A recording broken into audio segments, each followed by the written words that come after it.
que não era nada comparado à elite portuguesa.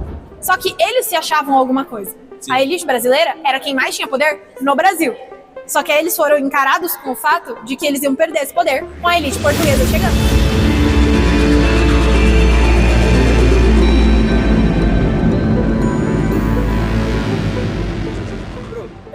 Explicar um pouco sobre a questão dos representantes portugueses e a questão dos representantes brasileiros, porque eu sei que caiu uma questão na FUVEST mais ou menos sobre isso, que essas duas representações tiveram uma rixa entre si. E eles tiveram mesmo uma rixa em 1808, no início do período joanino, na época que a família real veio para o Brasil. Porque a família real, fugindo de Napoleão Bonaparte, teve que sair de Portugal e vir para o Brasil. E o Brasil, muito a contragosto dos portugueses, se tornou o centro do Império Português. O Rio de Janeiro se tornou a capital do Império Português, que antes era Lisboa. Porque a família real está aqui, então a capital é aqui. E isso pegou muito para os europeus, porque era uma vergonha o Brasil ser a sede do Império Português. Não faz sentido. Não faz sentido. Porque era uma vergonha para os europeus assumirem que eles tiveram que recorrer à colônia quando Napoleão invade Portugal. Mas eles tiveram que fugir porque quando Napoleão invadiu a Espanha, o rei da Espanha foi tirado e trocado por um representante francês. Sim. Então era isso ou acabar a família real. Então eles olharam para a situação, vieram para o Brasil e com isso eles trouxeram a corte portuguesa para o Brasil. Só que o Brasil, ele tinha uma elite entre muitas aspas, que não era nada comparado à elite portuguesa.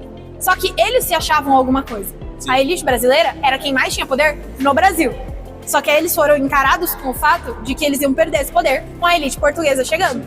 Então gerou uma disputa muito grande entre essa elite brasileira, que eram os senhores de escravos, os donos de terras das canas-de-açúcar, e os antigos capitães donatários, né, que tinham herdado as capitanias hereditárias.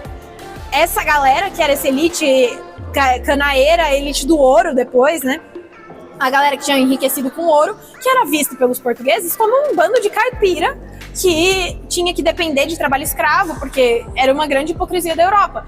Eles escravizavam as pessoas, mas nenhum escravizado foi levado para Portugal. Sim. Eles traziam os escravizados para cá. A violência da escravidão era aqui. Os portugueses não tinham que ser confrontados com isso. Sim. Então eles olhavam para quem enriqueceu aqui no Brasil, a elite brasileira, como um bando de gente violenta, truculenta, que tinha enriquecido com coisas que não eram valiosas de verdade. O açúcar lá chegava processado. Eles não tinham que ver a cana, eles não tinham que ver o trabalho que dava para processar a cana num engenho. Eles já chegavam com o açúcar pronto.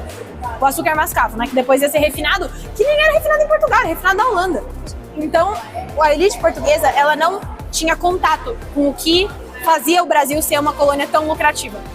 E por isso eles diminuíram a elite brasileira. E a elite brasileira queria continuar tendo o status que ela tinha, apesar da elite portuguesa ter chegado. Sim. Então virou uma grande disputa nesse início e que continuou uma disputa até a independência. E uma outra pergunta, nesse aspecto, a gente pode dizer que teve um certo ciúmes do Brasil e de Portugal para ver quem ia ficar com o rei joanino?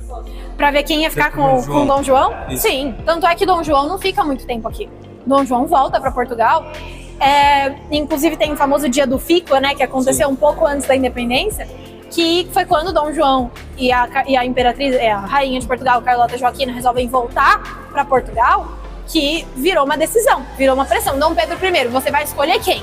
Você é herdeiro do trono português, mas o Brasil precisa de alguém. Precisa de alguém oficial aqui, porque o Brasil, nesses quase 20 anos de ter se tornado a capital do Império, o Brasil não queria deixar de ser a capital do Império, eles não queriam voltar a ser só uma colônia. Então, o Brasil estava demandando que alguém da família real continuasse aqui. Dom Pedro I teve que tomar a decisão, e aí tem a frase icônica, né, se é pela felicidade se é pela alegria de todos e felicidade geral da nação, diga ao povo que fico. E ele ficou no Brasil. Uma votação, né, do povo, o povo não sei, teve do algo povo assim, não, mas a Câmara, da Câmara, né, dos parlamentares brasileiros, que eles estavam pressionando, falando, Dom Pedro, você tem que ficar. E Dom Pedro fica, Dom João volta, mas isso continua uma disputa até depois da independência, em 1825, quando Dom Pedro II quando Dom Pedro I, volta para Portugal, deixando Dom Pedro II aqui. Porque quando ele tem que assumir o trono de Portugal, falam, ou você vai continuar sendo imperador de um país recém-independente, que não tem, uma ex-colônia, não tem nada, digamos assim, que não tem status. Era muito rica, mas não tem status. Ou você vai ser imperador disso aqui, ou você vai voltar e ser rei de Portugal.